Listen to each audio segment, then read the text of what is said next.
За бүгдээрээ сайн байцгаана уу? Намайг төсний мэддэг одоо 20 настай юм залуу байна.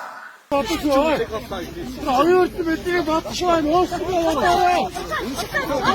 Тэгэхээр энэ бол Монголын нүрсийг одоо хятад хүний цусаар угаасан үйл явдал боллоо. Тэний хүний нэг гүхрийн ивэр дээр бол 1000 гүхрийн ивэр дээр нэж өгөх гэсэн нь одоо манай одоо монголчуудаас олдсон бүлэг итгэдэг одоо шийдэх гэсэн тийм. Дээрс нь одоо нэг юм яриад байгаа. Манай хууль бас аюул жонсол байна. 40 сая төгрөгөөр торгуулаад өнгөрөхөд дэвш аяд нэрийг шаардлагатай хэвээр дээрс нь бүх хөрөнгөний хурах хэвээр энэ хөрөнгө бол тэдний хөрөнгө биш энэ бол Монголын ард түмний хөрөнгө. Баялагтай эзэн Монгол ах хэвээр.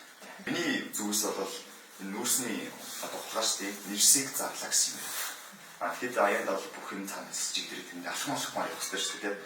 Зарим хүмүүс нь юу ихээр засгийн газрыг огцроо тийм парламент огцорсон дээрээ өөр шин залуучдыг гаргаад идэх амар сохон боломжгүй одоо сэтгэл хөдлөлөөр хатсан юм тэгээд эхний ээлжинд бол миний зүг өсөж байгаа нь бол оюун ертөнцид энэ нүрсний хулгайнд оролцсон этгээдүүдийн нэрсийг зарлах юм байна. Тэгээд энэ нэрсийг зарласнаар ингээд цаашдаа ингээд ашиглах хуулийн зөрчилд дараалалсаа бас хэдүүлээ дуугаа өргөх хэрэгтэй шүү гэсэн чиг хөрөх процесс. Миний хувьд бол мөнгө алдах юм бол юм алдаагүй тий.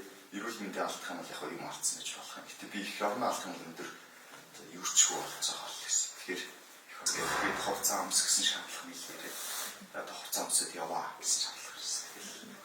Тэгээд маань миний хувьд одоо маш хөгжлүүлээд тэгээд залуучууд та бүхнийг хүрэлцэн ирээсээ тэгээд дуугалгаа өргөөсэй гэж хүсэж байна. Тэгээд өөрөө би дагаад гарнаа л гэсэн хэрэгтэй байсан. Тэгээд залуучууд ер нь бол айгүй өвчин одоо задгаас сэтгэлээ тэгээд юмыг айгүй зөв үнцгэр нь харж байна л да. Дарс. Тэгээд юм аа тэр одоо нэг температурч газрын хүрсэндөө бэлтаач айгүй хөтөн маш тэгээд яс Монгол готалтай байсан болохоос тэгээд даваад л болсон. Тэгээд ямар санаа зовлгүй хайрсан.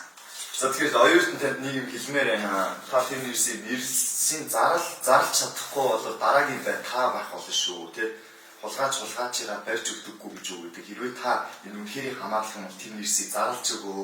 Бацаан юм яриад их ингээд одоо маань дэд үеийн айгу уурлангуу мэдээлэлгүй ярьцдаг. Тэгээд залуучууд бол одоо тэмцэхэд бэлэн байгаа шүү. Та бүхэн бидний барьж чадахгүй шүү. Тэг. Юу гэлээ.